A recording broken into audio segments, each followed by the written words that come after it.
All right. Well, next we have Night Food, a company pioneering the category of nighttime snacks for better sleep, led by its chairman and CEO, Sean Folkson. Welcome, Sean.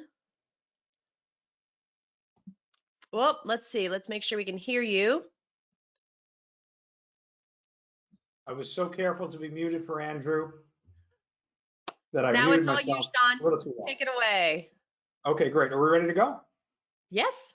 All Okay, you. so I'm going to share my screen here. And what we're going to do is we're going to walk through a little explanation of what is really a very relatable problem, which presents tremendous economic upside. And that is the problem, Anna, as you mentioned, of nighttime snacking and better sleep. So we're going to see here. Did you give me control, Anna, or do I need to? Yeah, there we go. Okay. All right. Okay. All right. So we want to see how big the opportunity is. And what we know is that a huge percentage of adults regularly snack at night. It's over 85% of adults 18 to 54 snacking regularly at night.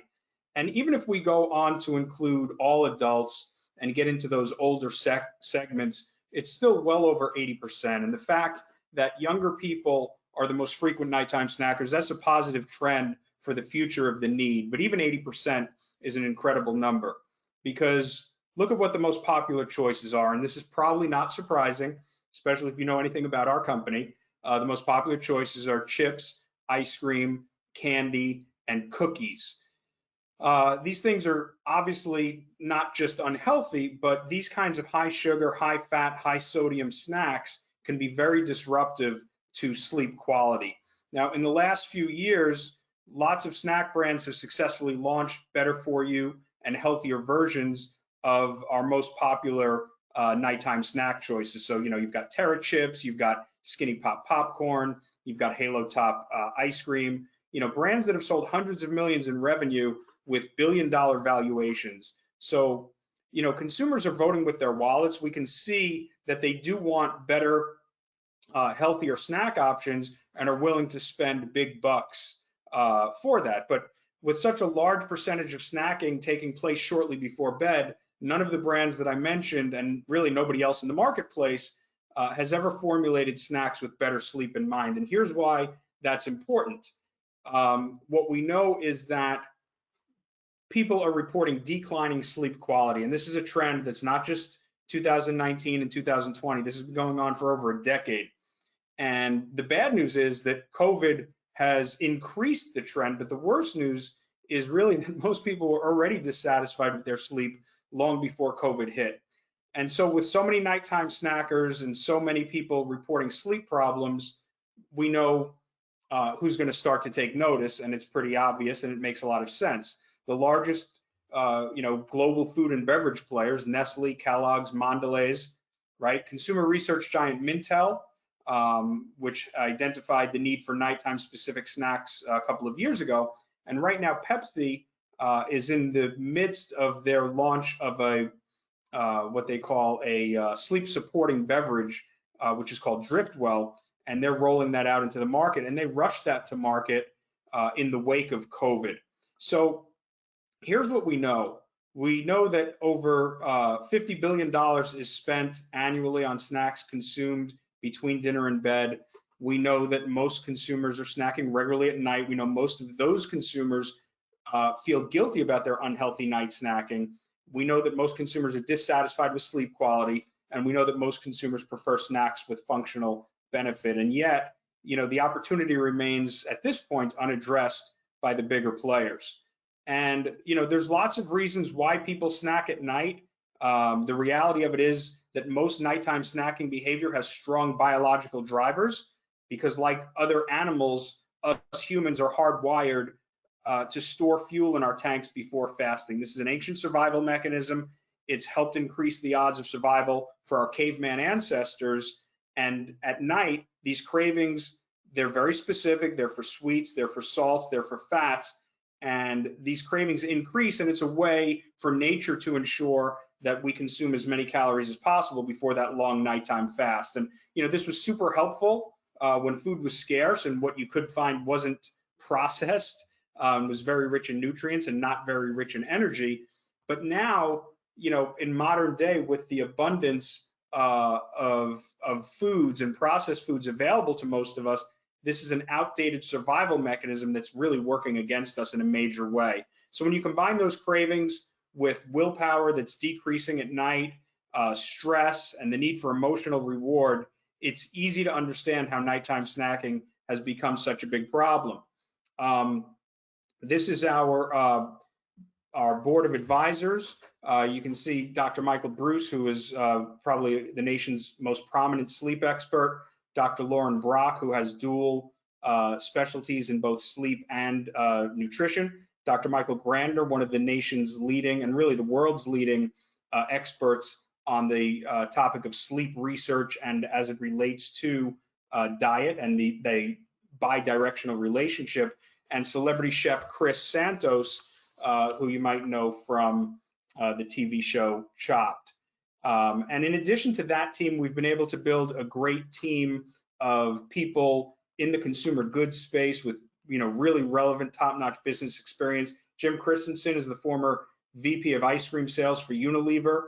Jenny Mitchell, the former CEO of Man Baby Products, and a couple of our advisors played critical roles in the emergence and development of really two of the largest and most impactful consumer goods companies of the century, Tom Morse, who's the founder of 5 Hour Energy, and Doran Stern, who's the former VP of marketing at Chobani. And the reason we've been able to attract such top-notch people, both from a scientific standpoint and a business standpoint, I think it speaks to a couple of things. Obviously, what we're doing is very relatable.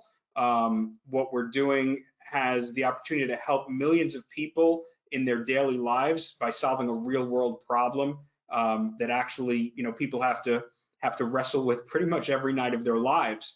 And the opportunity to help people by doing good in that space is something that, when it comes to you in such an easy packaged form at scale, I think it's something that it's very easy for people to get super excited about.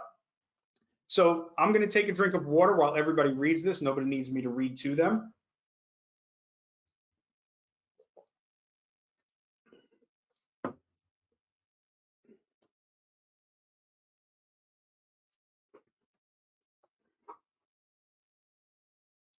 So this is the night food value proposition. People are snacking at night. We just want to give them a better option. We're not encouraging snacking necessarily. We're not telling people who are not snacking that they should start. And we're not telling people that are insomniacs that this is the cure for their insomnia. What we're doing is we're taking, the tens of millions of people who are snacking on any given night, and we're letting them know that, if you're going to snack at night, here's a better option. And we know that what you eat before bed impacts sleep. And so, we formulated night food with all of those things in mind. Now, I want to point out there's no drugs, there's no sleep aids, right? Night food provides, foundational nutrition for a better night of sleep. It's what's called proper sleep hygiene. And so when we formulated the product, we took into account, digestive issues and bloating, blood sugar levels, the production of serotonin and melatonin, sleep onset, sleep quality, digestive issues, heartburn, acid reflux, relaxation, and all of these things. And compared to regular ice cream, what you'll find is that night food is much lower in sugar, fat, and calories, much higher in protein and fiber than the others. And then in addition, compared to the other healthy brands out there, we certainly have a much better tasting product in our opinion. And most people do agree. The reviews are pretty much unanimous. And also the formulation and ingredients are much more sleep supportive. So we've got the extra calcium in there. We provide a good source of magnesium, zinc. Night food is high in vitamin B6 and lactose free as well, which helps with really digestion for everybody, even if you don't have or perceive to have lactose intolerance. So night food ice cream is available currently in Harris Teeter, in Jewel Osco, Shaw's and Star Markets, Central Markets, and many more. If you're not in those areas, you may not recognize those particular chains, but those are divisions of 3 of the largest supermarket chains in the country. Harris Teeter is a Kroger division. Jewel and Shaw's are both Albertsons divisions, and Central Market is a division of HEB, which is really large down in Texas. Our Kroger and Albertsons divisions all just renewed night food for 2021. And when we met with the category managers, that decision was based on our sales growth, our marketing efforts, and as well as the incrementality and uniqueness that we bring into their ice cream set, through that unique formulation and brand positioning. Target accounts for 2021 and beyond, you can see all the logos here. We're very excited about our opportunities with many of these retailers, and can't wait until we're in all of them, which we are very confident will be coming. Now, our unit sell-through velocities to date have been okay. They've been enough to get us renewed at our major accounts. But we believe the brand is capable of so much more. I believe the brand is capable of so much more. We think this should be an explosive brand, and we identified some key issues on the packaging that we think are going to really make a big difference, in particular in terms of the consumer messaging communicated on the pack. And so we took steps to address that. And so what you'll see there on the left is our current old packaging. It's a tricky time because we're actually just running product. We started yesterday. So I'll call the one on the left the old packaging and the one on the right the new packaging. And we wanted to make it easier for people at shelf to understand exactly what night food is all about. And so what you'll see is front and center, we have the sleep-friendly wording there, the sleep-friendly component. We have the indications on the side panel there that show exactly what it means to be sleep optimized. And then on the back panel, we explain that night food is formulated by sleep doctors, and we explain what the ingredients are that make it different. I think what we learned was that a lot of people felt that night food branding was really just a positioning gimmick or an angle, and really we just took a pint of Halo Top and slapped a moon and some monsters on it. And as a result, even though people like the ice cream, it didn't really create that differentiation that a brand needs to have in order to generate that maniacal, fanatical repeat purchase behavior. And we think that now, with people understanding that yes, there is actually some important nutritional differences, that we certainly expect velocity growth in terms of additional trial, also additional repurchase. We've had people who bought the product, they said they liked the taste, and then when they learned about the sleep-friendly component, they were actually surprised. They didn't even know that was a piece of the puzzle from the packaging. So, we're more directly and aggressively communicating that, and we do expect this to bring about significant increases in revenue and velocity. We had a slide, I think this is an old version of the deck, unfortunately. We had a slide that showed in detail, and I'm happy to share it with anybody that wants it, that showed in detail our revenues for fiscal 2019, fiscal 2020, and then our projections for fiscal 2021, where we are projecting over 1.1 million in gross sales and net revenues of over $600,000, which is almost it's more than double of what we did last year. It's unfortunate that slide has not been made available here. On that slide, we went up to fiscal 2021, which ends on June 30th of this year. We didn't go beyond that because we do have some relationships and possible distribution partnerships that we expect to change possibly our short-term revenue and profitability outlook. So if anybody wants that, they can contact me and we will get that to them. Let's see what's next here. We've got, okay, media and industry. So what we know is that what we're doing is really interesting to the consumer. Obviously, you can see we've gotten a tremendous amount of publicity. In addition to the logos you see here, we've been featured in the Wall Street Journal, USA Today, New York Times, of course, as well. And really, again, what we're doing is super interesting to the consumer. And as a result, we're missing a lot of slides. As a result, it is interesting to the media as well. And in the last just 2 months, we've got slides that showed articles in the New York Times. I'm trying to remember what was there. The New York Times, Good Housekeeping, Eat This, Not That, and other, Parade Magazine, they've all done pieces on the various um, impacts of sleep, of nutrition on sleep and what you eat, specifically talking about too much fat, too much sugar, and certain minerals that people should be taking in order to get that better night of sleep. So we've got some recent awards from when we launched. 2019 is when we launched. We won the World Dairy Innovation Award for Best New Ice Cream and Best Dairy Dessert. We also won the Product of the Year Award in 2019 as Best New Ice Cream. And we were recently endorsed as the official ice cream of the American Pregnancy Association. Now, related to that pregnancy piece, it is true that ice cream is the #1 reported pregnancy craving, and we've partnered and entered into relationships with some of the largest entities in the space to communicate that message. We've also started building relationships with local OBGYN offices, obstetrics and gynecologists, where we've sent samples to them, we've built relationships. They have literature in their offices where they are handing literature to their clients and patients. Yes, if you could put up the latest deck, that would be preferable. Thank you. And there's a couple of things I want to walk through. So finishing up on the pregnancy piece, these OBGYN offices, the ones that are in New England or, in and around Chicago or Texas, we've been building with them relationships, and that's where we have our local stores. They tell the pregnant women about it. The women can go try the ice cream, and we think that over time we're going to build a very loyal and well-established position within the pregnancy community, which is really important because while women shift in and out, oh, thank you so much.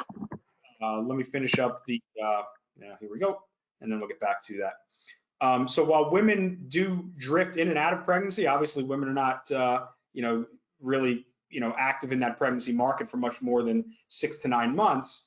The community itself has a consciousness that passes information along, and we think that we can make our way into that consciousness and not just be the official ice cream of the American Pregnancy Association, but be the official ice cream of the pregnant woman everywhere. So I just wanted to go back and just walk through these numbers real quick so everybody can see them. You can see that in fiscal 2020, we had a really high slotting number. So those gross sales, which were pushing $900,000 by the time you knock out slotting and other reductions. And slotting expenses are simply fees that certain retailers charge when they put new manufacturers' products on the shelf. And you can see that in Q1, our slotting as an expense as a relation to gross sales is much lower. And if you look at the 2021 projected numbers, you can see that we're projecting over 1.1 million in gross sales, over 600,000 in net revenues with slotting of only 233,000. Now, slotting is not something that's going to go away. Over time, as we get into some of the retailers that I showed on the retailer screen, some of them don't charge any slotting, some of them do charge slotting. It is an expense that we're going to have, but it's an expense that comes along with rapid growth, and that's okay. As long as velocities are growing and consumers are taking in the product, we're happy to pay those slotting fees, understanding that it knocks down our revenue numbers. So here's some articles: New York Times, December 20th, Mintel, January 27th. Good Housekeeping, right, mentions getting more of certain minerals. Here's Eat This, Not That, talking about eating high amounts of fat and sugar specifically can result in shorter sleep, lighter, less restorative sleep, and more awakenings throughout the night. And here's Parade Magazine saying one of the best ways to improve your sleep quality is through a healthy diet. So what we're doing is based in science, it's based in nutrition, and it's real. And most importantly, we're the only ones doing it, and the media is picking up the mantle. They're starting to educate consumers on our behalf, which is really helpful for us. Now, we had some really big news today that we put out. Pickles for Two, which is the ice cream flavor that we created specifically for pregnancy cravings, has been picked up by 2 major chains. One is Shaw's and Star Market, so we're going to start appearing on their shelves next month. And this packaging, one of the unique things about it, unlike any of our other flavors, this is the only one that displays the endorsement of the American Pregnancy Association. We think that the new packaging, which you see here, the new style of packaging is going to really be a big boost, and we're really excited. Night food, of course, is not just for pregnant women. If you take one thing away from this, it is the inevitability of the category. Okay, I use that word inevitability because of the statistics and because of the science, right? We know that most people are snacking at night. We know that the most popular choices are unhealthy and sleep disruptive.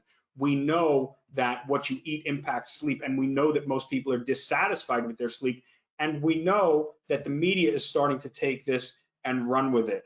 And night food ice cream is for everybody and anybody snacking at night. And this is a category, if you believe it's inevitable and you believe it's got billion-dollar potential, which again, there's $50 billion a year being spent on snacks consumed after dinner. Night food is the leader in the space. There's literally nobody else out there addressing this market yet with any distribution at all that we know about. There's no other sleep-friendly snack brands anywhere on the radar, and we're the undisputed category leader. It is early in the game. I know our revenues are small. Velocities are coming and growing, and we're about to enter a rapid growth phase. And our goal is for the Night Food brand to continue to lead the nighttime snacking category as it matures. So with that, I'd be happy to take any questions that anybody might have for us. All right. Thank you so much for that. Thanks for getting that slide, the new one up. I really wanted to be able to go through those revenue and gross sales numbers. Good. All right, so we do have a few questions from our audience. Discuss your ownership profile, okay? Yeah, so I don't know if they're talking about me. I guess they're talking about me personally. I own shares personally, as well as through trusts.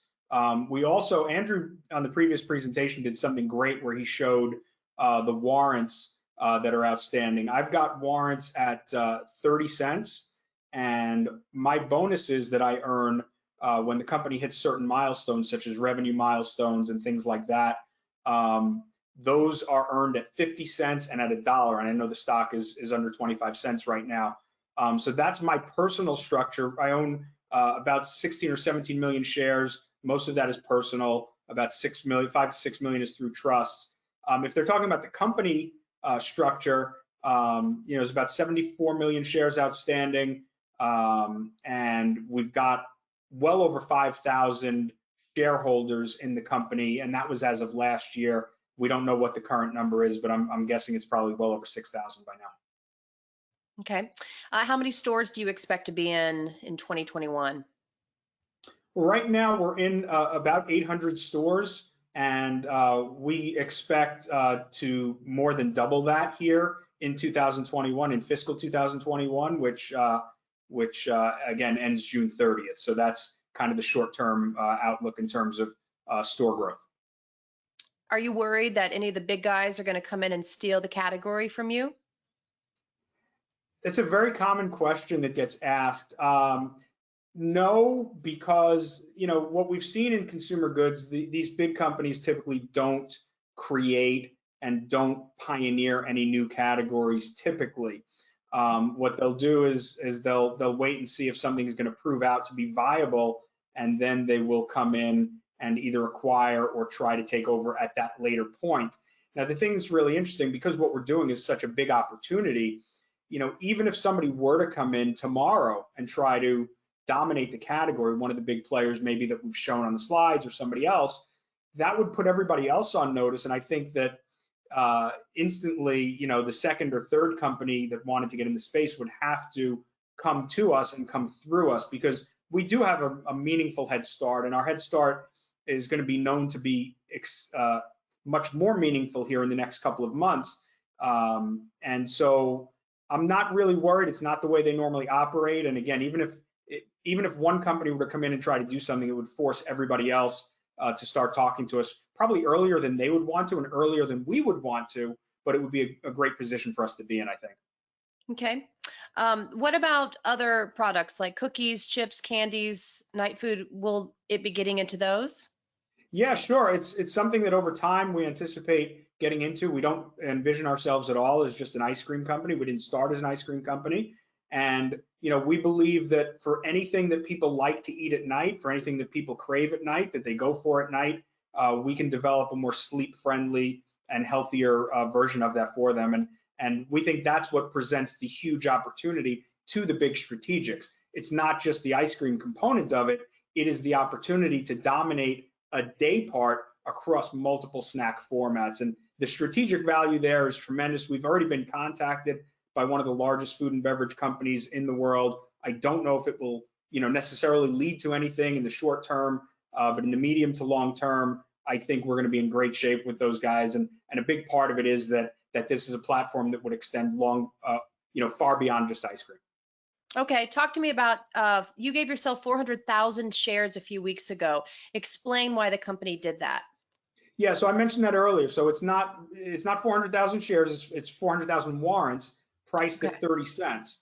And that is compensation for me. I am 100% locked up. And maybe that's what the other first question was kind of also getting at. All my shares are locked up. I have contractually restricted myself voluntarily from selling any shares. I haven't sold, or I've never sold a share.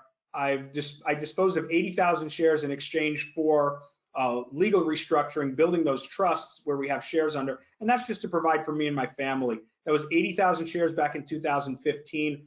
I'm 100% committed. I'm 100% locked in with every shareholder out there. And those 400,000 warrants, which are priced at 30 cents, that is an exchange as consideration for the lockup. And again, I don't get to use those or do anything with that unless the stock price is significantly above 30 cents, which just really wouldn't be any value there. I expect great things this year. Got it. Last question. You made a big deal about the hotels. What's the possibility of something like that?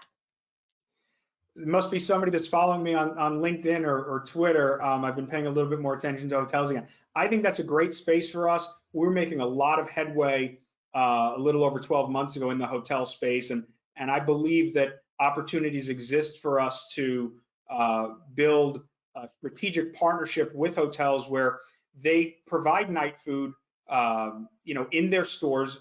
Anybody traveling sees there's ice cream in almost every hotel store lobby, lobby store these days. Hotel occupancies are not as, I think I would have guessed they were way down, but when I researched the statistics, we're at 70% occupancy levels compared to where we were pre-COVID. So it hasn't fallen off the cliff as badly as everybody thinks. And I'm very excited about certain hotel developments that are going on. And if anybody's following me on LinkedIn, they might have clued in on that a little bit. So maybe that's where that question comes from. All right. Well, you certainly are a pioneer in this industry. Thank you so much, Sean, and thank you for presenting Night Food. Good luck with everything. Thank you, Anna. I really appreciate your help. Thanks so much for having me. Our pleasure.